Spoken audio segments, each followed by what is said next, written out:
საინტერესო ამბებით, მეგობრებო. ესე იგი, დილით რომ მოვედით, ნიკა თქვა ესეთი რაღაც, რომ ღამე არ მეძინა. ხო, არ დამეძინა. 3 საათზე უყურებდა.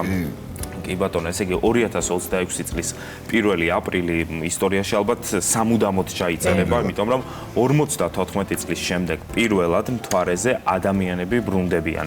ეს არის უდიდესი ნაბიჯი საბოლოო მიზნისკენ, რომ ადამიანმა კვლავ დადგას ფეხი მთვარის ზედაპირზე, ესეთი მრავალწლიანი მზადებისა და ტესტირების შემდეგ კი NASA-მ ასტრონავტები გაუშვა მთვარისგან, თუმცა ეს არ გულისხმობს იმას, რომ მისით ისინი ახლა დადგამენ ფეხს. თუმცა ვიცით რომ სპეციალურ კაფსულაში არიან, რამდენიმე დღის განმავლობაში მოძრაობენ, ისინი დედამიწის ბუნებრივი თანამგზავრის გარშემო და მნიშვნელოვან კვლევებსაც ჩაატარებენ. სულ არის 4 ასტრონავტი ხომალდზე, რომლებიც სხვათა შორის რეკორდსაც დაამყარებენ, ისინი იქნებიან პირველი ადამიანები, რომლებიც დედამიწიდან ყველაზე შორს გაფრინდებიან.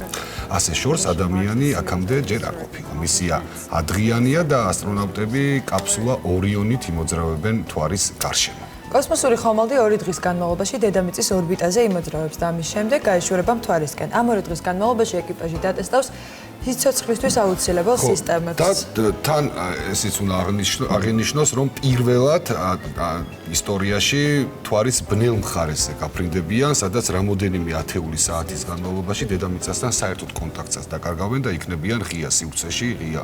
საინტერესოა. ეს არის რეალურად პირველი გასვლა ამ მიმართულებით და პირველი ქალი ასტრონავტი ასევე, რომელიც ასე შორს წავა ღია კოსმოსში, ესეც ძალიან მნიშვნელოვანია. ისედაც პირველი აფრო-ამერიკელი სხვათა შორის ასეთ შორს მანძილზე არ ყოფილა. მოკლედ საკმაოდ მნიშვნელოვან პროცესს ვადევნებდით თვალყურს და ნახავთ კიდევ მომავალი 10 დღის განმავლობაში. რა თქმა უნდა. წარმატებები, ძალიან რთული მისია. მანამდე